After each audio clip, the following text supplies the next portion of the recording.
Good morning, everyone. Welcome. I'm Stephen Budd, and I'm part of the Festival Organizing Committee. This year's festival is made possible by the generous support of our festival sponsors, Brattleboro Community Television, Jenny Alschuler and Barry Green, Elizabeth Caitlin, the Stepansky Family Trust, the Vermont Humanities Council, and Poets and Writers. We would also like to thank our advertisers for their support, and we encourage you to frequent them. The festival is run entirely by volunteers, but has very real expenses. So we encourage you to make a donation to one of the donation boxes that are generally in the we got one in the lobby, so if you are inclined, please support us. We spend about as much time fundraising, actually, because that's my job, as we do choosing authors and putting the festival on. So it's quite the job. Please take a moment to turn off the ringer on your phone, your cell phone, and feel free to take photos and share them with us on social media. You know, it seems that when we look back at historical events with an eye toward analysis, we often say that hindsight is 20/20, where the motives behind our behaviors are made clearer, and the individual foibles, our individual foibles, are often revealed. For sure, tragedies happen over and over again, and often among the root causes is a great deal of human hubris. In Challenger, much rests on the propensity to rationalize even when the risks are high and when life and death decisions are made under a rubric of acceptable risk. What is the probability that this or that will happen, and under what circumstances? As hard as we try to quantify risk, the decision to launch or not launch is always influenced by the pressure to succeed. And that pressure to succeed comes not only from within ourselves, but from external pressures like political influence and the pumped up expectations of a society drenched in media hyperbole. The public's expectations around Challenger were also greatly heightened by the prospect of civilians in space. The case of Challenger, we know our beloved Christa McAuliffe from New Hampshire, right next door. Adam Higginbotham was born in England and lives with his family in New York City. Challenger, a true story of heroism and disaster on the edge of space, is his second book, and it won the National Book Critics Circle Award. He will be in conversation with Rafil Kroll-Zaidi, who is a staff writer at Harper's magazine, and he's been writing the popular findings column, among other features, since 2007. As well as contributing editor as a freelancer to such publications as the New York Times Magazine, the New York Review of Books, and the Paris Review. Oh, and also wanted to mention that Rafil is living now in Brattleboro, as he tells me. But in 2016, he was a fellow over at the McDowell Colony, which the literati here in town know quite well. Adam, you've won a whole bunch of accolades for this book. Whole bunch of magazines said it was the best read of the year in 2024. There's so much more to say about both of you guys, but let's get started. Thank you. And we will have questions afterward. So, I don't mean to give anything away, but the shuttle does blow up. And actually, Adam, I wasn't thinking about asking this, but as I was reading this, somehow I found myself in a state of denial or deniability where I didn't completely believe it was going to happen. And I wonder, just as a matter of craft, maybe how you put yourself in that mindset. It seemed almost like as you were sort of going back through the events of oversights and failures that led to this disaster, and we'll sort of zoom out in a minute, but did you actually find a way to, or how did you find a way to put yourself in the moment, to pace this, to tell the story, maybe to put yourself in the perspective of the people who were living the events back then in a way such that your reader can almost believe that this could be avoided? That's something that honestly didn't really occur to me while I was working on writing the book, and it was only after it was published that people began to say to me, I was reading it and I was really hoping that this time it wouldn't turn out like it did. And then I realized this is a history book.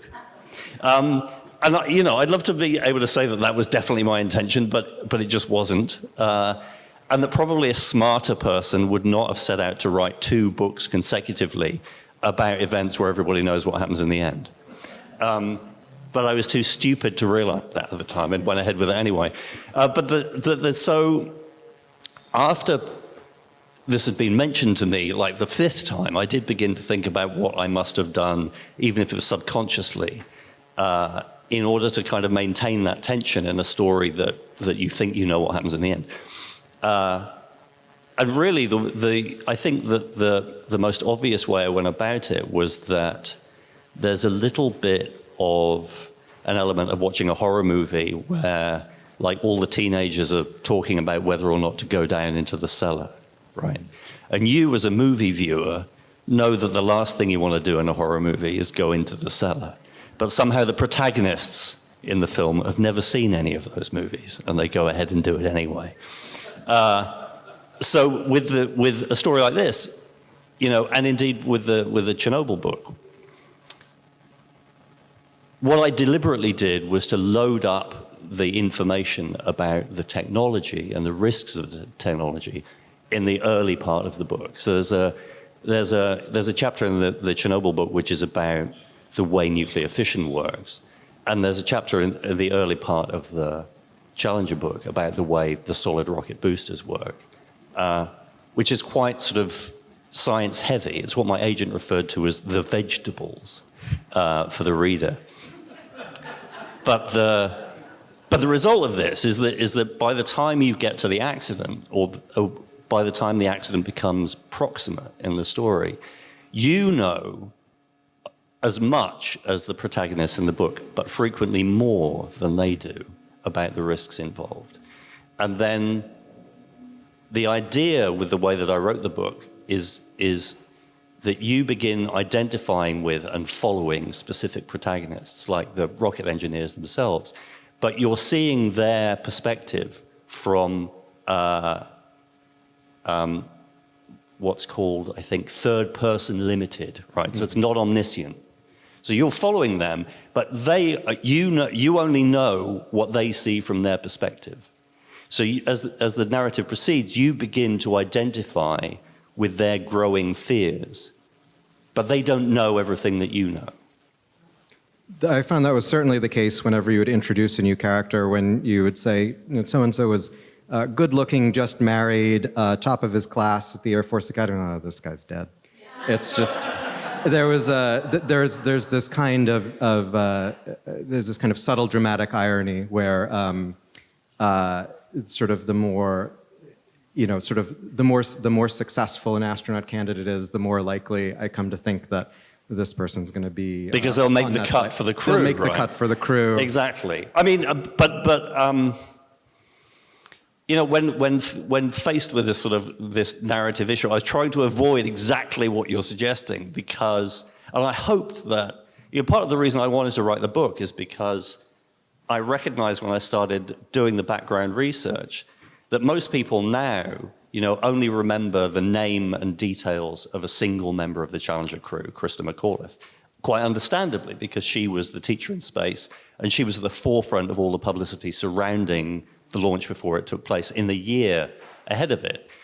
And in the subsequent years, the other 6 members of the crew have been almost forgotten.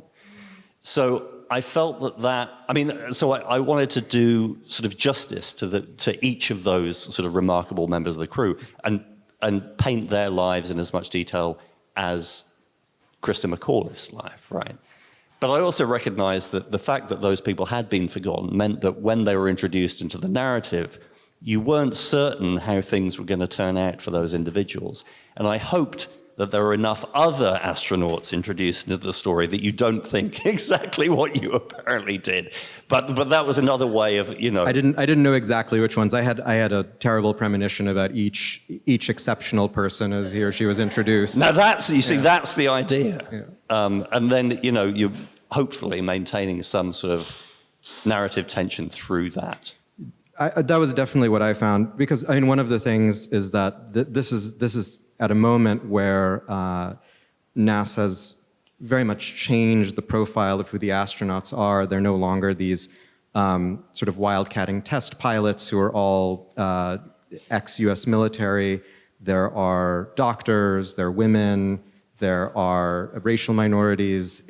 And that's in fact one of the things that is sort of part of a larger picture of why you wind up with a teacher in space. And one of the things that you do extremely capably in this book, which I hadn't been expecting one way or another when I began reading it, was to go back to the space program, to when it was all these sort of square-jawed Buck Rogers types, and into this moment that's sort of very coherent in terms of a sense of mission, of alignment between NASA and Congress and the White House. We're getting to the moon and we're throwing everything we have at this and we're going to do it. And then the decade and a half that leads to McAuliffe is a very different environment. So the moon landing's been done.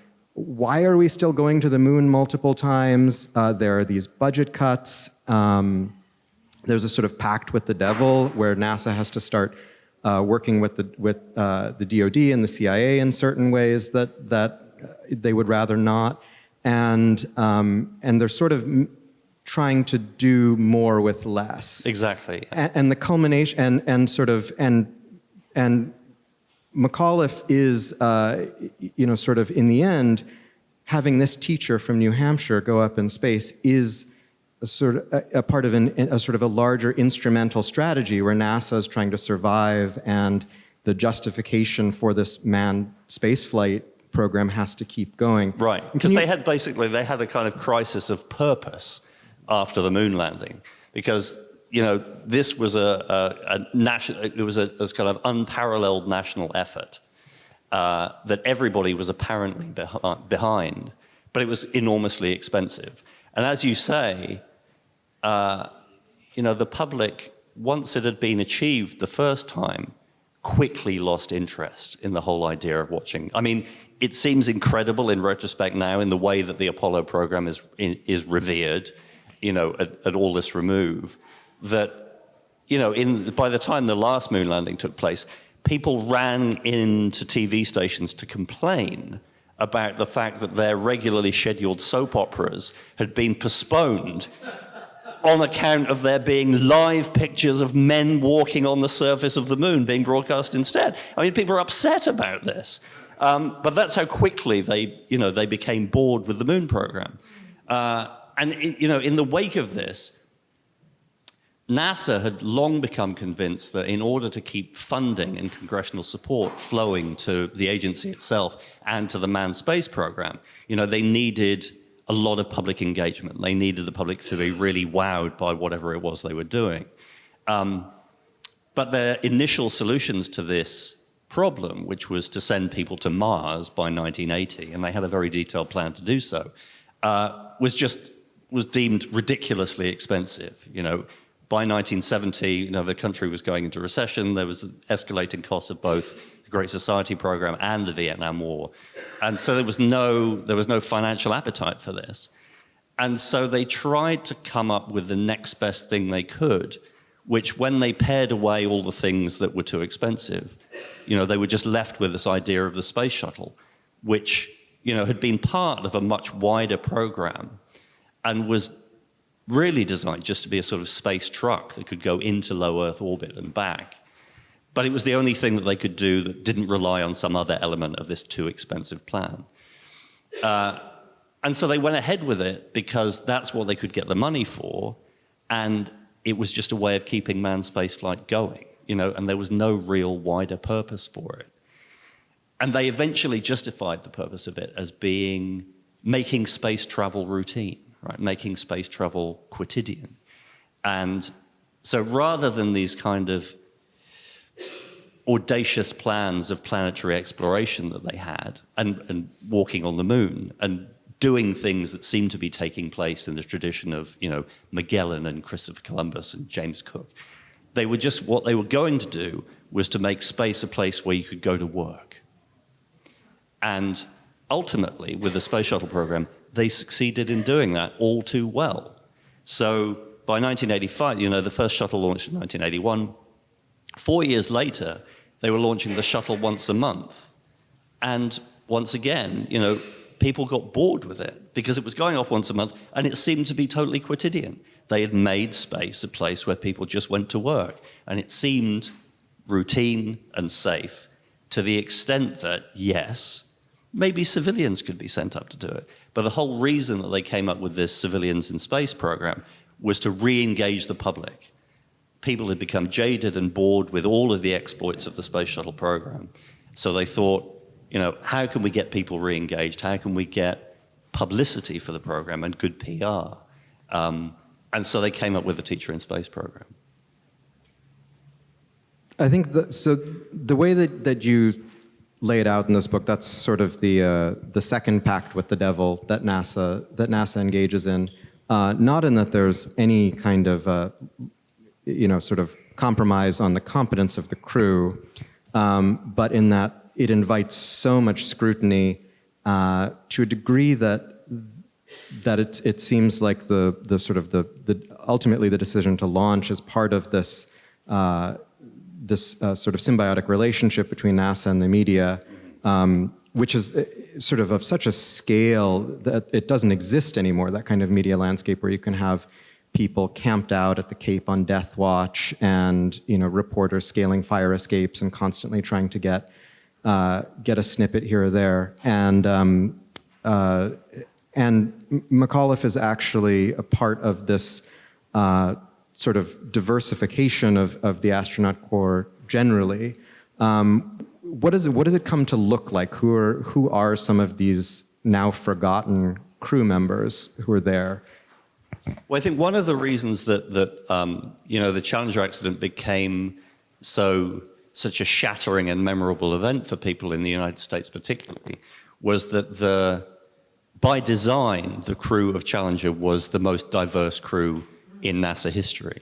So as you say, the astronaut intake that was brought in 1978 to be the first people who were explicitly trained to fly the shuttle was the first to include women and minorities, because up to that point, for various internal NASA reasons, they were all basically white fighter pilots, white men who had military jet experience.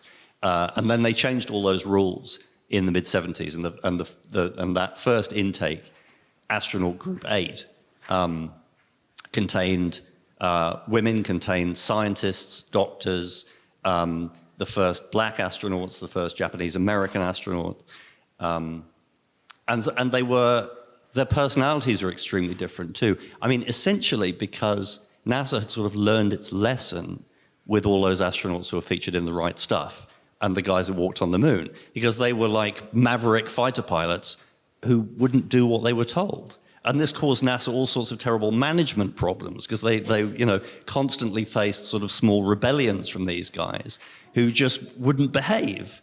So when it came to devising the crew requirements for the shuttle program, they deliberately avoided those kind of people. And if somebody came for interview and boasted about their abilities for killing people with their bare hands, for example, then they were set aside. And what they went after was people who were demonstrably not only team players, but also people who weren't kind of monomaniacal about flying planes and killing communists, but had a wide range of interests. So they would be someone like Judy Resnick, who ended up on the Challenger crew, was not only a really gifted electrical engineer, but also a fantastic concert-level pianist. And all of the crew, to a greater or lesser extent, had this same sort of broad range of interests. Ron McNair was the second African-American in space, had a doctorate in laser physics from MIT, but also a black belt in karate, and also played jazz saxophone to a pretty high level. I mean, these were genuinely extraordinary people. The guys who flew in the Apollo program were obviously military supermen, but they were not people who had this sort of broad and fascinating background across a selection of fields. I remember one of the delightful anecdotes in the book is when there's that intake of these sort of, the first intake of this new breed of astronauts. They do this kind of skit at NASA where they make an exquisite corpse, and part of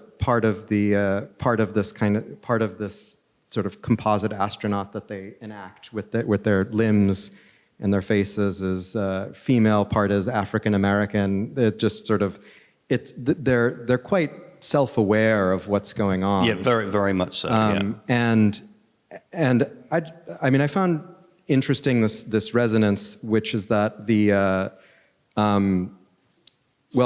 it sometimes happens that when a plane or a helicopter crashes these days, DEI is blamed if the pilot is female or something, and there was a deliberate choice here in this instance to make these crews look more representative of the country, to be inclusive, right. While maintaining stringent, exacting standards. But the fact that what you said and to actually look like America, and to look like America, that and astronauts had not before, yeah. And the fact that they did that, and it also included a teacher, included everyone.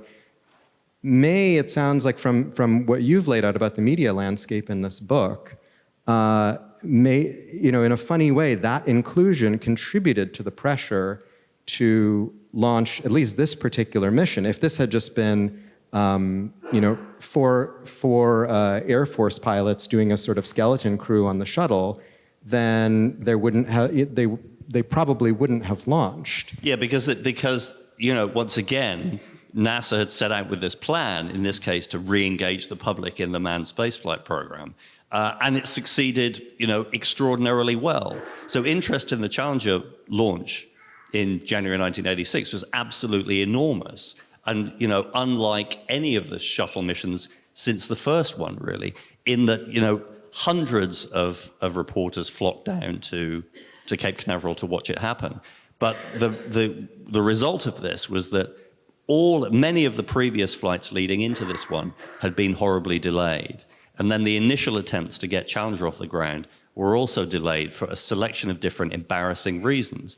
And like you say, it's difficult to kind of conceive of at this point the way in which the space program, with SpaceX and Blue Origin and everything else is covered in the media, the way in which spaceflight was covered at this point in the 80s. So, when the previous launch attempt before the successful one on January the 28th was mounted and then was delayed, this was headline news on the 6 o'clock news on all three channels, and it was utterly humiliating to NASA. Because it was splashed everywhere, and they felt that they couldn't continue to delay because it was embarrassing. So it was definitely something, the media profile of this launch, you're right, was both extraordinary, but also in its own way contributed to the pressure that NASA executives felt to get this one off the ground, even if it was under, potentially dangerous circumstances.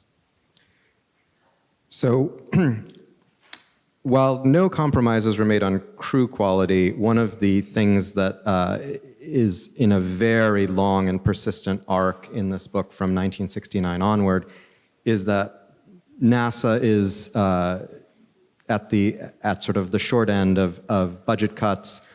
All kinds of the plans that they've come up with, from something as sort of grandiose as a Mars landing to something as relatively straightforward as having a reusable booster vehicle that the shuttle launches on and then goes back to Earth, and then that can be reused. This all gets compromised. So there's a really long history of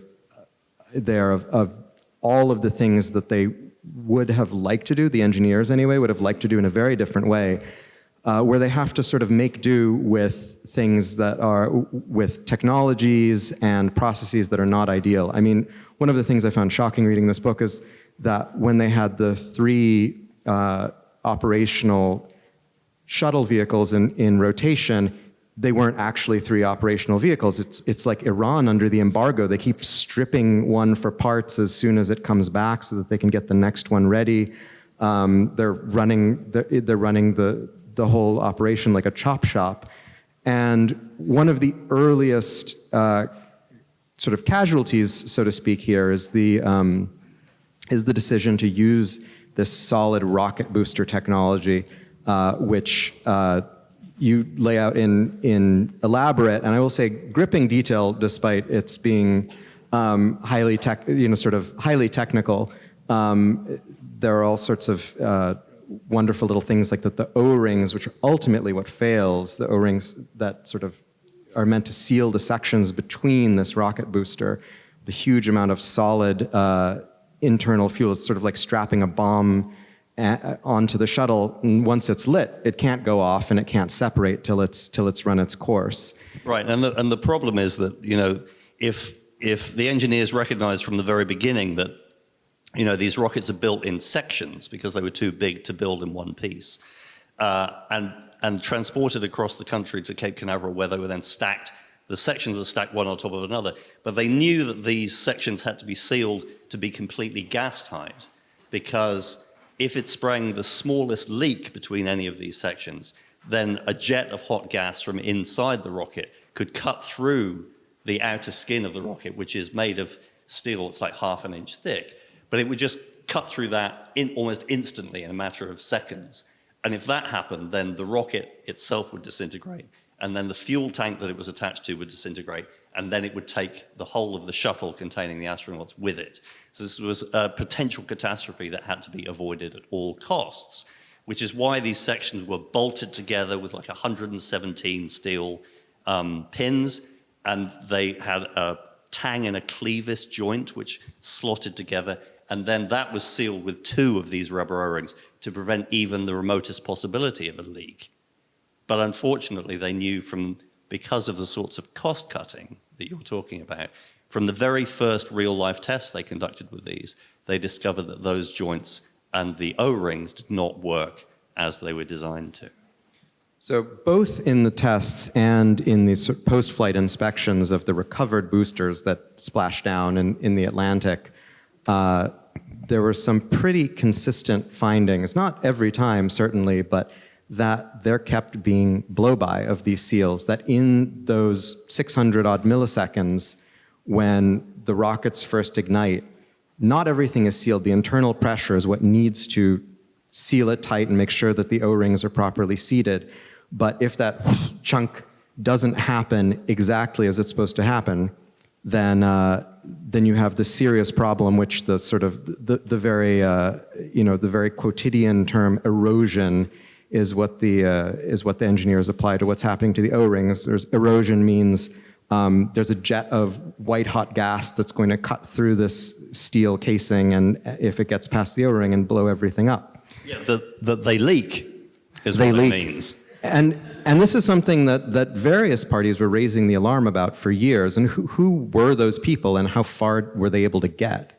Well, so the rockets were built by a separate contractor outside NASA, Morton Thiokol, at a plant in Utah, which specialized in the construction of these solid rockets that were used previous to the shuttle program, had been used for all sorts of military purposes, but never for manned spaceflight, because senior engineers at NASA always consider them too dangerous, because, as you explained, once you've lit them, you can't turn them off or control them in any way.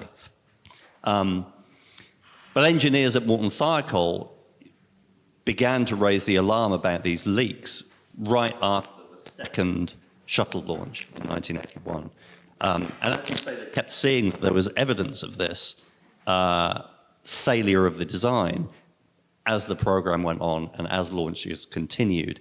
But initially, and actually, right up until quite close to the Challenger launch, all of those engineers managed to convince themselves that, although initially alarmed, they did studies and tests and computer modeling, and they convinced themselves that not only did they understand why those leaks were taking place, but that they were manageable within the realms of what they called acceptable risk. And so that even though they weren't operating quite as they thought they were supposed to, then it wasn't going to endanger the lives and safety of the crew. So while they wanted to continue to study the problem, they thought it was fine to continue launching while they conducted those studies. Right up until almost exactly a year before the Challenger launch took place. In January 1985, there was a launch of the Space Shuttle Discovery, which took place in what was then, or shortly after what was then, the coldest weather in Florida history. And when one of the Rafil engineers who was sent down to Cape Canaveral to inspect the rockets after that launch looked at the O-rings inside those joints, he was absolutely horrified by what he found and discovered that the leaks had been so bad that he was astonished that the shuttle hadn't blown up on the launch pad as soon as it and he quickly put together the nature of this leak with the cold weather and felt certain that there was a link between the cold and the leak. And he went to NASA immediately and tried to tell them about this, but they really didn't want to hear it. And then they pointed out... They literally said, "You're right, we don't want to hear that." They literally said, "Rog, that's interesting, we don't want to hear it." But in the immediate period after that, the engineer concerned, Roger Beaujolais, tried to get them to say that in the future they would limit the temperature at launch of the space shuttle to keep it within the parameters that would be set by that launch that had almost proved disastrous. So it would be, they would never launch at that temperature or below. But they didn't want to know that. They didn't want that to happen either. And they rationalized this by saying to him, well, this was a once in 100-year weather event. This is a meteorological freak. And you're already working on fixing these seals. So by the time we see another 100-year weather event, we'll have fixed it and it'll be fine. And Roger Beaujolais went along with that because that seemed like a pretty convincing argument. And he went along with it right up until the morning of January the 28th, or the day before, the afternoon of January the 27th, when he heard about the weather forecast, which said that there was another once in 100-year weather event, and it was once again going to be the coldest weather in Florida history. One of the fascinating pieces that's buried early on in the book is that an outside risk assessment is commissioned by NASA, and it relates pretty specifically to the solid rocket boosters, and it's the J.H. Wiggins company, and they say, okay, we figure each one has approximately these odds of failure. So if you strap 2 on, then you could expect sort of catastrophic failure every 18 to 30 shuttle missions, and right. Challenger is number 25. So it's dead in the middle of the estimate. Yeah. And in spite of that, there are many other things that could have gone wrong and that were going wrong. What were some of the other problems with the program? What were some of the other... Because when a lot of the engineers realized that the shuttle had blown up, the solid rocket boosters weren't even their first guess as to what had gone wrong. No, they weren't. And I mean, this is something that sort of Steve in his introduction alluded to, which is, and that I was really alive to when I started work on the book, which is that, in retrospect, it's easy to look at this story as a series of red flags going back decades that any sensible engineer would have realized was inevitably going to lead to catastrophe. But the fact is that the space shuttle was so complex, the engineers that worked on it called it the most complicated machine in history, that while people were aware of the fact that there were problems with the solid rockets, they weren't as worried about the solid rockets as they were about all the other things that could go wrong.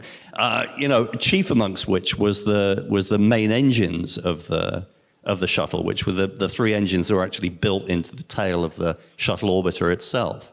And like you say, they were so convinced, and the astronauts themselves were so convinced, that if ever there was a catastrophe with the shuttle, these main engines were so sort of bulky and complex that they were certainly going to be the cause of something that killed everybody aboard.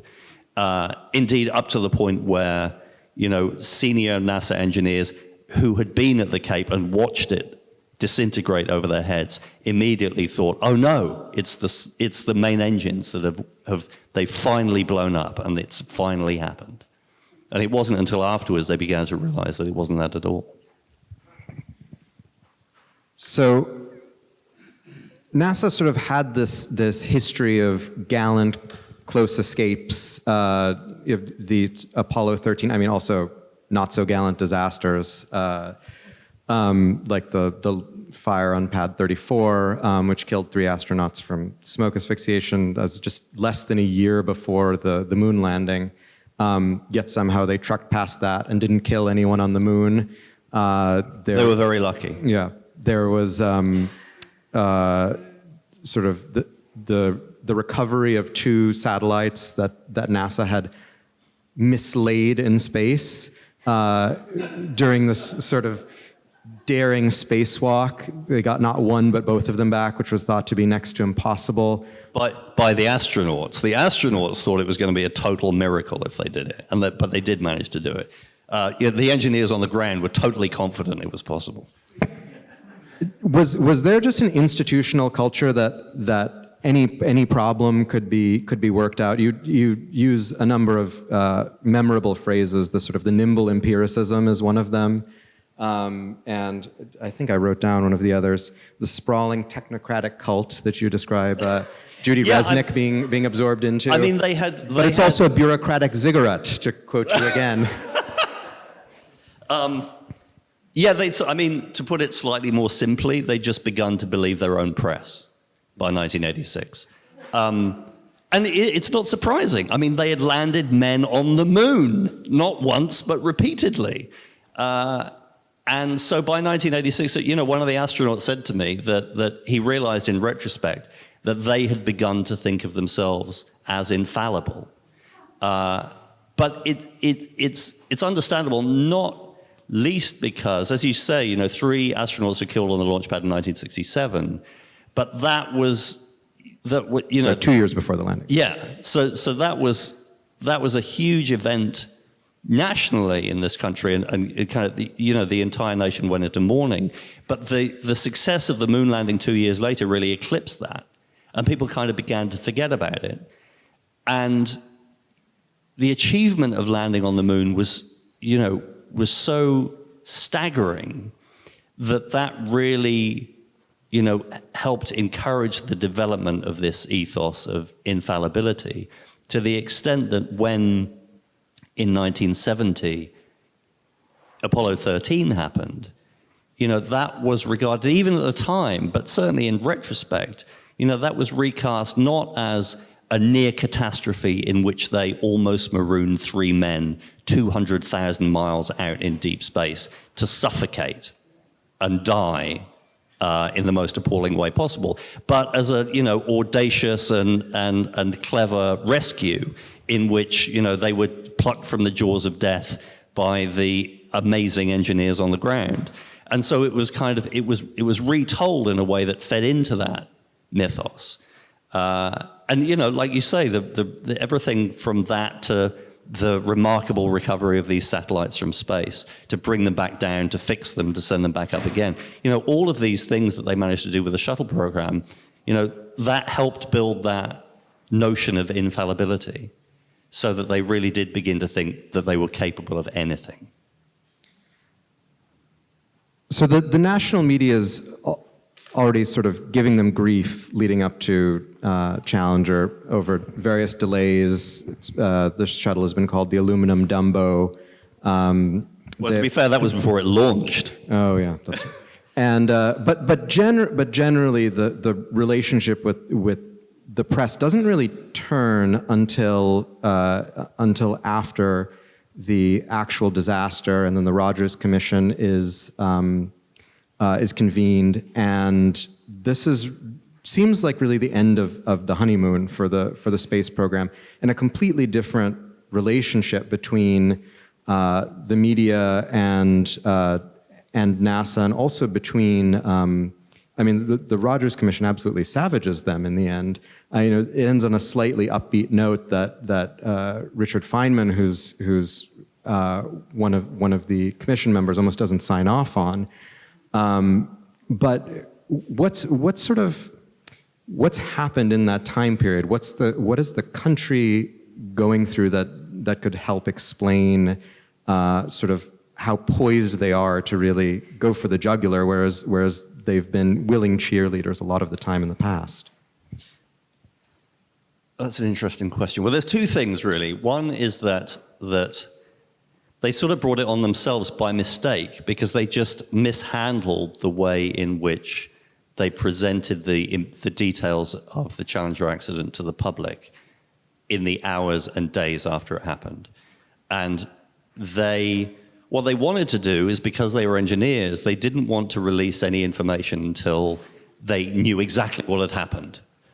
But the result of that is it looked like they were closing ranks and trying to conceal the truth from the public and from the media, because they did things like, they wanted to get copies of all of the photographs and film footage that was taken by the media of the launch itself, so they could gather as much information about it as possible. But what they actually did in the day after the accident is they confiscated all of it. So it looked as if they were trying to maintain secrecy about what had really happened, rather than just gather the information and use it. And as they continued to shut out reporters, the reporters on the space beat, who were part of the cheerleading group of NASA aficionados who'd followed the program since the moon landings and before, that also backfired, because without their regular conduit of information, all of the newspapers and TV channels that relied on their space correspondence then turned to investigative reporters who had no pre-existing relationship with NASA, and were also quite often of a younger generation who hadn't grown up on the triumphs of Apollo, but on Watergate, and were therefore expecting government malfeasance and cover-up to be the order of the day. And those were the people that really, as you said, went for the jugular. So I can't help but notice that your previous book is about an event that was 88 days apart from this, 88 days after the Challenger explosion, which is also a brilliant book. I have it here, which is Midnight in Chernobyl. Thank you. And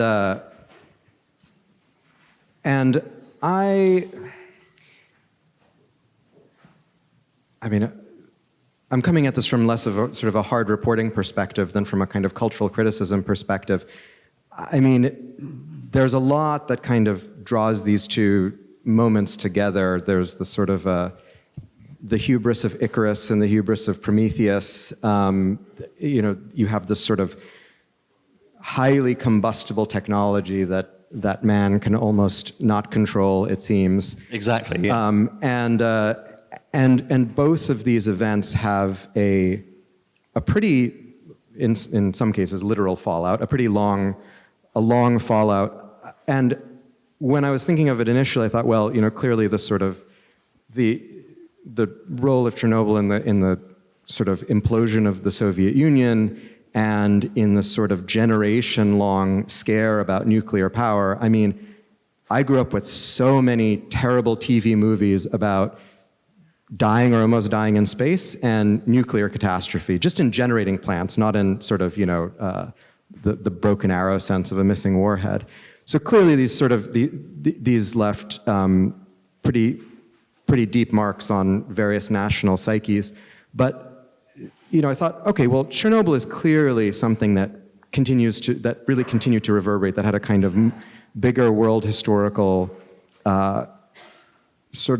consequence. But then I thought, well, I don't know, is this actually maybe the moment of where the glimmering, cult of technocratic expertise and nimble empiricism collapses? Was NASA the last was that the last cult of expertise? And if we're thinking about the American context, is this a moment that maybe does have a longer reverberation? Not that this was a big deal, but then it's eclipsed by the collapse of the Soviet Union and 9/11, these other events, but that this is a moment where maybe people in the United States go from thinking that there's this coherent, extraordinary competence that the government can marshal, to the idea, and this is of course happening in the Reagan era, which is, contributes its own ideological, fuel to that corrosion, to the idea that no, these people all screw up and make mistakes, and sometimes they screw up quite catastrophically. I mean, I'm just wondering if you can think a bit about I'm sure you've thought a bit about it, but can you think out loud for us about these consequences? Yeah, I mean, I think I can speak most directly about it from my own experience, which is that, I was 17 when the Challenger accident happened.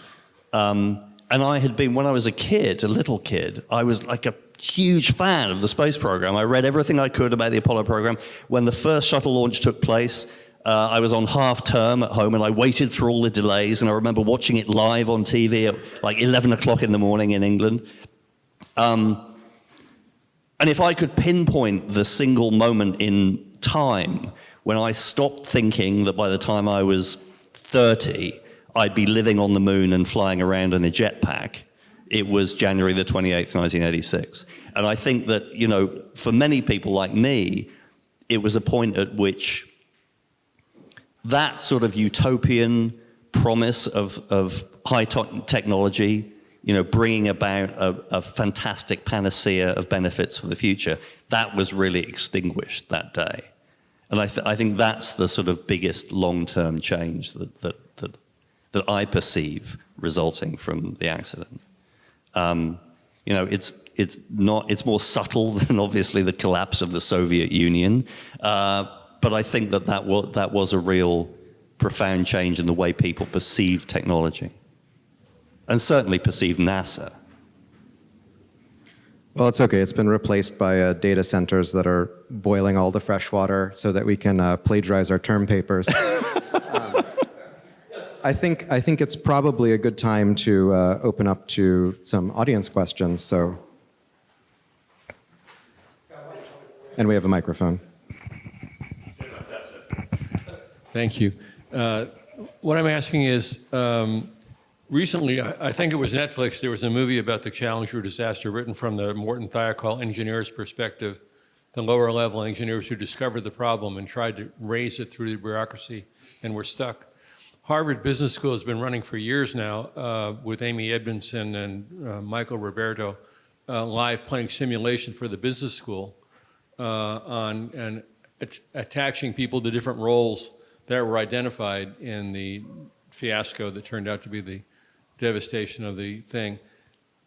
How is your cut on this different or new, or what is your perspective that enlightens us differently from what we've heard in the past? I think that that the business school read of what happened is frequently one that's that takes a kind of anthropological and business communications perspective. The sociologist Diane Vaughan wrote a book like 25 years ago called The Challenger Launch Decision, which is a huge and extremely detailed study of just how that decision-making process took place. But the arguments of that book are essentially that, it was a grand bureaucratic failure of communication and step-by-step decision-making, with the result that when that book was published, it was pretty popular within NASA management. And I think that's in part because a communication failure that takes place on a grand bureaucratic scale is essentially nobody's fault, right? It's no individual's fault. But having read the Diane Vaughan book, and then going into the interview transcripts that are in the National Archives of interviews that were conducted by the investigators of the Rogers Commission, what you begin to realize is that you know, of course, this, like any accident, was at some level definitely the result of individual actions. And it makes it, to me, a lot easier to understand. Not that you have sort of top-hatted, moustache-twirling villains who, you know, obviously set out to kill people, knowingly sending people to their deaths, but just that there's, you know, a lot of hubris and arrogance and human weakness involved in the decision-making process. And so, however sophisticated technology becomes, it's always going to come down to individual human failures. And I think that's what I tried to show in this story, that it's not, you know, you're not talking about a black and white world of bad people doing bad things and good people trying to do good things and failing, but there's a lot of gray in there. There's a brilliant line you quote from Feynman about sort of not just this particular disaster at NASA, but sort of the problems with the program writ large, which is that basically what he says is that the hard stop is, you know, technology is not, you know, a public relations game. You can't fool nature. Right. And that's the sort of the unrelenting thing, is that sort of these sort of human processes are sort of fallible, and nature is infallible. Technology is fallible, nature is infallible. Or at least unyielding. Unyielding, yeah. Yeah, difficult to, the laws of nature won't bend for your ends.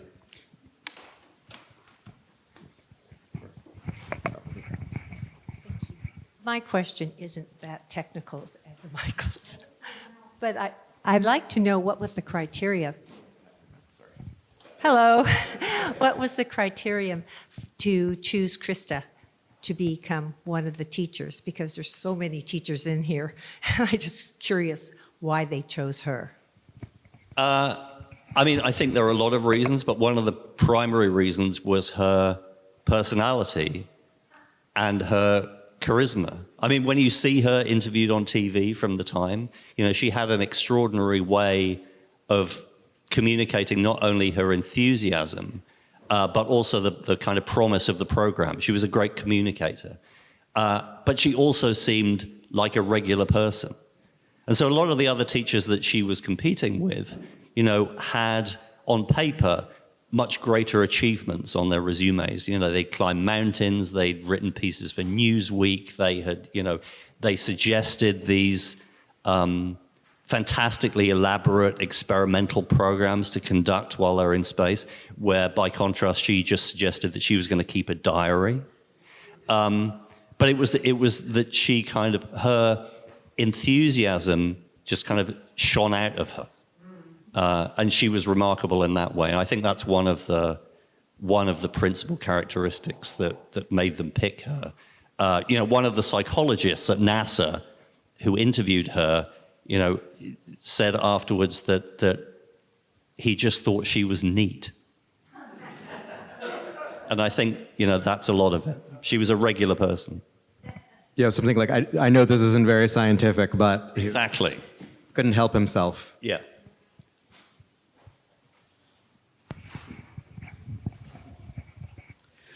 You got into this a little bit towards the end of your conversation, but I'm wondering if you can tell us more about what made you choose these two catastrophes to write books about.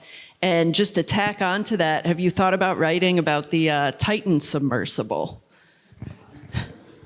I think I've had enough of writing about disasters for the time being. What made me choose this? Well, because I was partly prompted because, sorry, when I was promoting the Chernobyl book, people would often ask me if I remembered where I was when I heard the news that it had happened. And I always had to say that I didn't. I mean, partly, I think, just because it was secret and it wasn't reported in the papers when it happened. And also because I grew up in the Cold War, so like one nuclear catastrophe here or there didn't really make that much impact on me. But I would always say, but I do remember where I was when the Challenger accident happened, you know, almost exactly 3 months before. And so it was very much in my mind. And then very late in promoting the book, I was doing an interview where someone pointed out to me that both Challenger and Chernobyl shared this phenomenon which is called the normalization of deviance. And so the roots of the accidents were extremely similar. And that really kind of made me more interested in looking into it. And then, you know, when I started doing sort of initial background research, because I'd lived through it, because I was 17, I thought I knew all about it. I thought I knew the story. And I very quickly realized that I didn't know half of what had happened. At that point, I thought that there might be a book in it.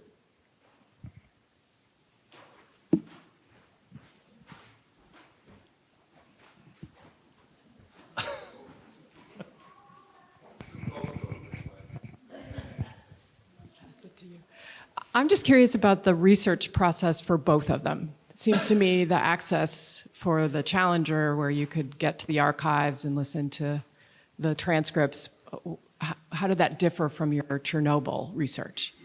It was much harder. I thought that reporting a book where all of the archives and most of the principal protagonists spoke the same language, were written in English and spoke the same language as me, would be a lot easier than it was reporting from behind the former Iron Curtain. But that was not true, partly because I had to do a lot of it during the pandemic, during which all the federal archives were closed for about 2 years.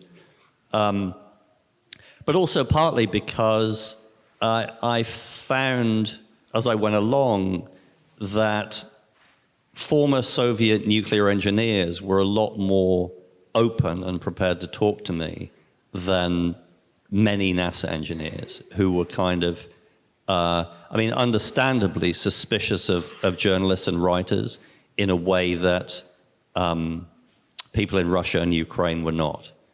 And so it took a while to kind of to win people's trust, to get them to talk to me. So it was that was a bit more tricky. And doing it in the pandemic just made it very hard indeed. So it was pretty different. One more?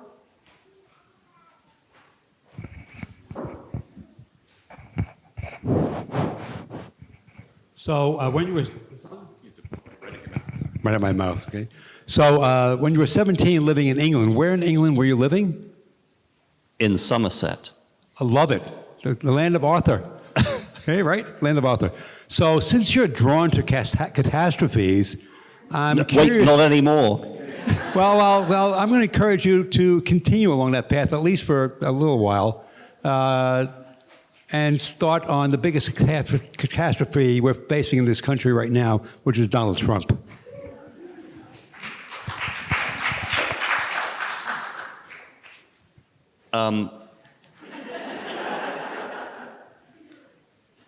If you hadn't noticed, I've in both of the previous cases, I've waited until the catastrophe was finally resolved. So we can hope.